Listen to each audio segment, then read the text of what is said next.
What are the top 5 money mistakes you want to avoid when you get married? And when this video is published on June 3rd at 3 p.m., my wife and I will be getting married in the Summerlin area in Las Vegas.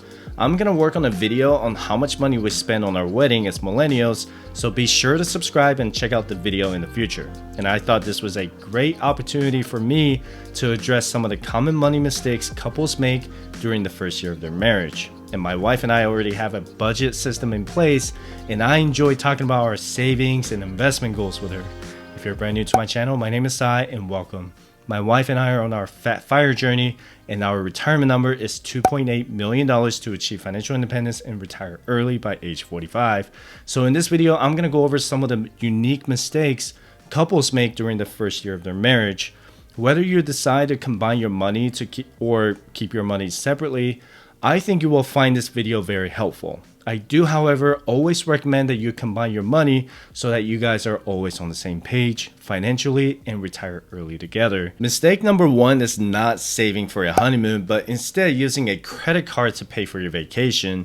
You don't want to start your marriage by creating a lot of debt just to use the honeymoon as an excuse to carry over your credit card balance.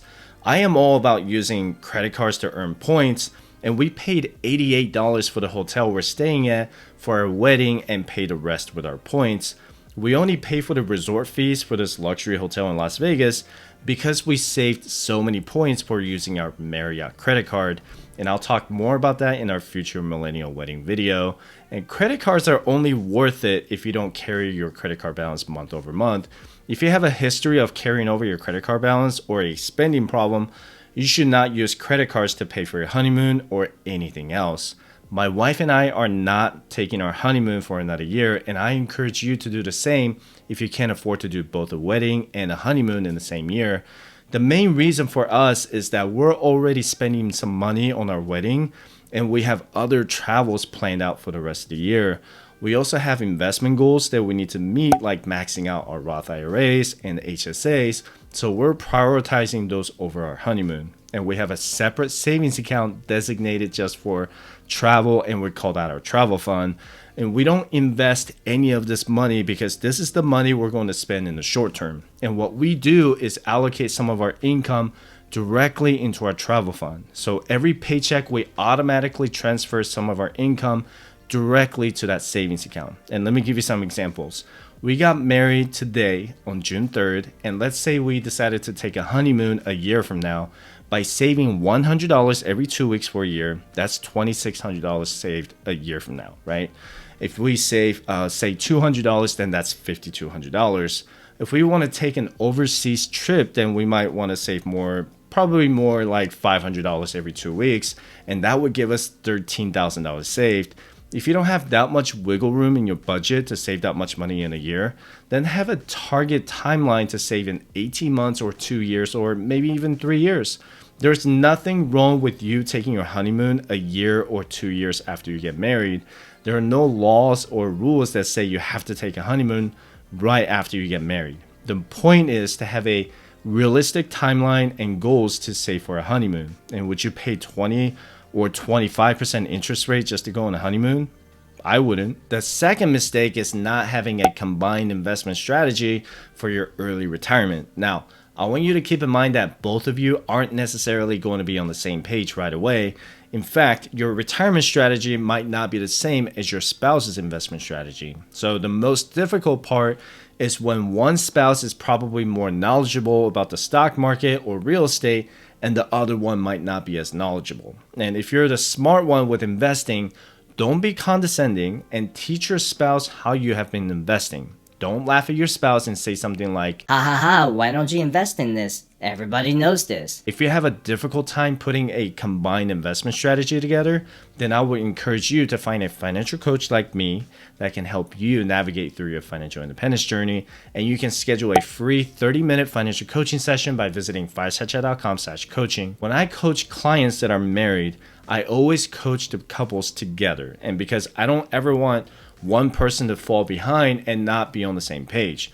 Creating an investment strategy for newlyweds takes time and patience. Let me give you some examples. You're both married and just graduated from college, and your combined income is roughly, say, $80,000 a year. If both of you are working, then I would find out if your employer-sponsored retirement plans offer any employer match. If one of you is not working and you're filing taxes jointly, then your spouse who's not working can still have a spousal Roth IRA. You can check out the detailed video I did on the Roth IRA, and I will put that link in the description below. You need to be able to prioritize your investment and work together to reach your FIRE goal. And your FIRE number is what you and your spouse decide together. You can't have one spouse saying he wants $1.5 million and another spouse saying she wants $2 million. You also need to decide on your desired retirement age and the target retirement age. Your desired retirement age, for example, should be based on how much and how long you invest before you achieve your FIRE number. If your FIRE number is $2 million and your investment strategy takes you 20 years to do it, and you're 30 years old right now, then your desired retirement age should be 50, right? You should also have a target retirement age where you might add a few extra years to the desired retirement age if you, just in case you experience a bear market like we are right now. For example, our desired retirement age is 45 and our target retirement age is 50 years old. And another thing you need to know about a combined investment strategy is that you can't combine your retirement accounts. Your 401k, TSP, IRA, or HSA has to be under one taxpayer's account. You can, however, combine non-retirement accounts like your taxable brokerage accounts. Don't feel bad if your retirement account is much less than your spouse's. Your retirement accounts have to be kept separately, but when you calculate your net worth, you're going to combine all of your assets, including your retirement accounts, together. Your spouse might have $100,000 in the 401k and you might only have $50,000, but the retirement assets in your household will still show that you have a total of $150,000. Mistake number 3 a lot of married couples make during the first year of their marriage is lying to their spouse about money. You've probably heard guys joke about how they want to hide their purchases from their wives because they just spent $2,000 on golf clubs. And financial infidelity can lead to serious marital problems in the long term. In fact, financial disagreement is one of the top 10 leading causes of divorce in the US. You need to have a conversation and have the full reveal of your finances, including your assets, debts, or anything else you may own or owe. You should really have this conversation way before you get married to look for any red flags, no matter how much you love that person. And each of you wants to be financially prepared if one of you has more debt than the other, right? And what that means is when one spouse has more debt than the other, and a lot of times it's the student loans, and the other spouse should be mentally ready to tackle this debt together. One of you might have $50,000 in student loan debt and the other one has no debt at all. You should talk about how you're going to tackle this debt and how fast you want to pay it off together. And a lot of times, one of the spouses would feel ashamed of the debt that he or she accumulated and may even hesitate or avoid having the other spouse involved in tackling the debt. If you're the spouse with a lot of debt, just be completely honest about how you got into so much debt in the first place. If you're the spouse on the other end, you need to listen and don't try to be hostile about the debt. You're already married, so you're already in this together. I've seen worse cases where one spouse hides his or her spending from one another. Lying about your spending or having a secret account could lead to a conflict between a couple. So what's the point of getting married if you guys don't want to share your imperfection, right?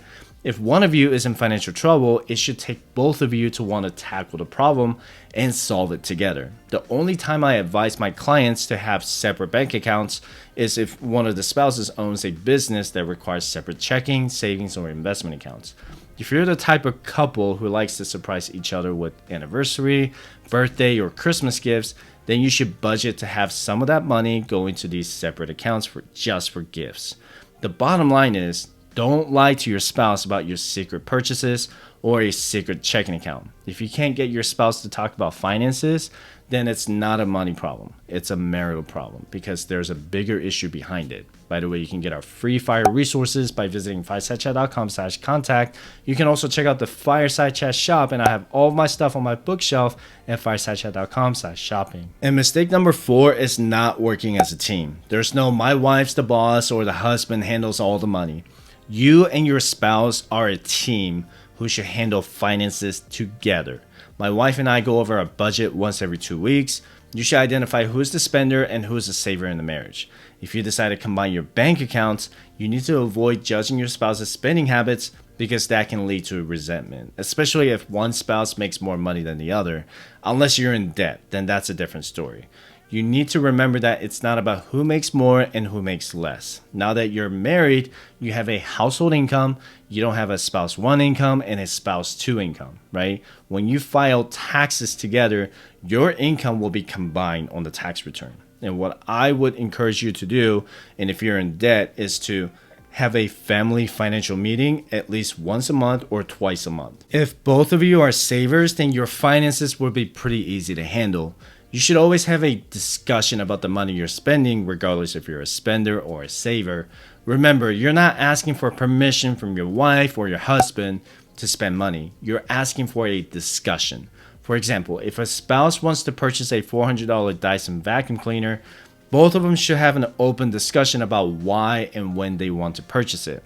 I would also encourage both of you not to impulse purchase anything and instead look at your budget first to make sure you can afford that expensive vacuum cleaner. Neither partner should be surprised by any unexpected purchases. Mistake number 5 is not building an emergency fund. And my advice to you is have 6 months of expenses saved in a completely separate savings account if only one of you is working. If both of you are working, then I suggest having 3 months of expenses saved, but only if one of your spouses can cover the expenses in case the other spouse loses his or her job. You can check out the detailed video I did on building your personalized emergency fund, and I will put the link in the description below. The first year of your marriage is going to be the most crucial one, and you might end up in a make or break situation if you're not being honest about your debt or savings. The most important thing in any marriage is working as a team. You should always have a discussion, not permission, with your spouse whenever you budget, save, and invest, or whenever you want to purchase a $400 vacuum cleaner. Just remember that financial infidelity is the top 10 leading cause to divorce. You can also download my FIRE checklist for free by visiting firesatchat.com/contact. The FIRE checklist can guide you from point A to point B to point C, and all the way to point Z. If you want to know more about how to invest for your future as a couple, be sure to check out these 2 videos. So with that said, I appreciate you watching my video. Don't forget to subscribe, and I hope to see you in the next video. Have a good one.